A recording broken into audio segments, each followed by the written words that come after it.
Ananya's Nana Nani Homes, a paradise for senior citizens. பாஜகவினரை ஏமாறும் வகையில் நிதிநிலை அறிக்கை தாக்கல் செய்யப்பட்டுள்ளதாக விசிக தலைவர் திருமாவளவன் தெரிவித்துள்ளார். அவருடன் நமது செய்தியாளர் காதர் ஹுசைன் நடத்திய கலந்துரையாடலை தற்போது பார்க்கலாம். நிதிநிலை அறிக்கை நீங்க தாக்கல் செஞ்சிருக்காங்க, அது எப்படி இருக்கு, அதுல சாராம்சம் என்ன, மக்களுக்கு தேவையானது இருக்கா என்னன்னு சொல்லுங்க. பாஜகவினரே அதிர்ச்சி அடையக்கூடிய வகையில், ஏமாற்றம் அடையக்கூடிய வகையில் இந்த நிதிநிலை அறிக்கை உள்ளது. குடியரசுத் தலைவர் ஆற்றிய உரையில் என்னென்ன சொல்லப்பட்டு இருந்தனவோ அவற்றின் சாராம்சத்தை கொண்ட ஒரு உரையாகத்தான் நிதிநிலை அறிக்கை மீதான உரை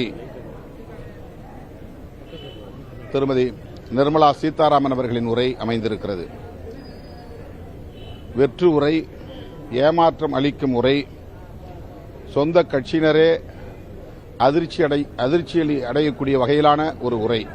எனவே இதனால் எந்த பயனும் இல்லை. இப்ப திமுக கூட்டணியில் நீங்க இருக்கீங்க, கூட்டணிக்கான பேச்சுவார்த்தை தொடங்கிருச்சா, தேர்தலுக்கான பணிகள் தொடங்கிருச்சா?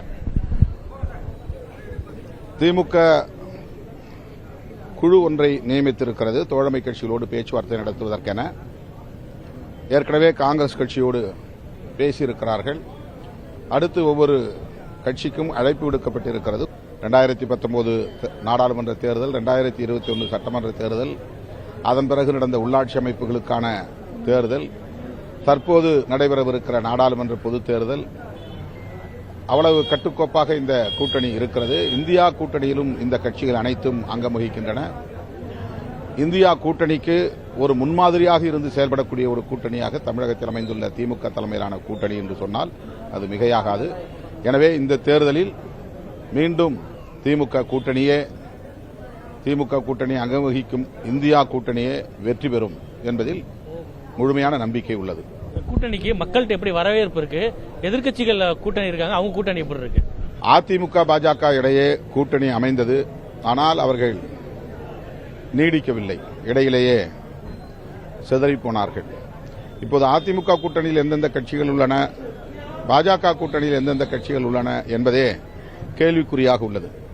இன்னும் அதிமுக கூட்டணியும் உருப்பெறவில்லை, பாஜக கூட்டணியும் உருப்பெறவில்லை. இன்னும் சில வாரங்கள் பிடிக்கும். அவர்கள் தனித்தனி அணியாக சிதறி நிற்கிற நிலையில் அவர்களால் இங்கே ஒரு இடத்தை கூட கைப்பற்றுவதற்கு வாய்ப்பில்லை. 40க்கு 40 திமுக தலைமையிலான கூட்டணி வெற்றி பெறும். மக்களிடையே திமுக கூட்டணியின் மீதான நன்மதிப்பு, செல்வாக்கு வளர்ந்திருக்கிறது. திமுக தலைமையிலான கூட்டணி தேர்தலுக்கான பணியை தொடங்கிவிட்டதாகவும் 40க்கு 40 வெற்றி பெறும் எனவும் தெரிவித்த திருமாவளவன் அவர்கள் பட்ஜெட் உரையில் எந்த ஒரு சாராம்சமும் இல்லை, ஒரு ஏமாற்றம் அளிக்கக்கூடிய பட்ஜெட்டாகத்தான் இருக்கிறது தெரிவித்திருக்கிறார். ஒளிப்பதிவாளர் டேவிட்டுடன் நான் காதர் ஹுசைன், புதிய தலைமுறைக்காக. Ananya's Nana Nani Homes, a paradise for senior citizens.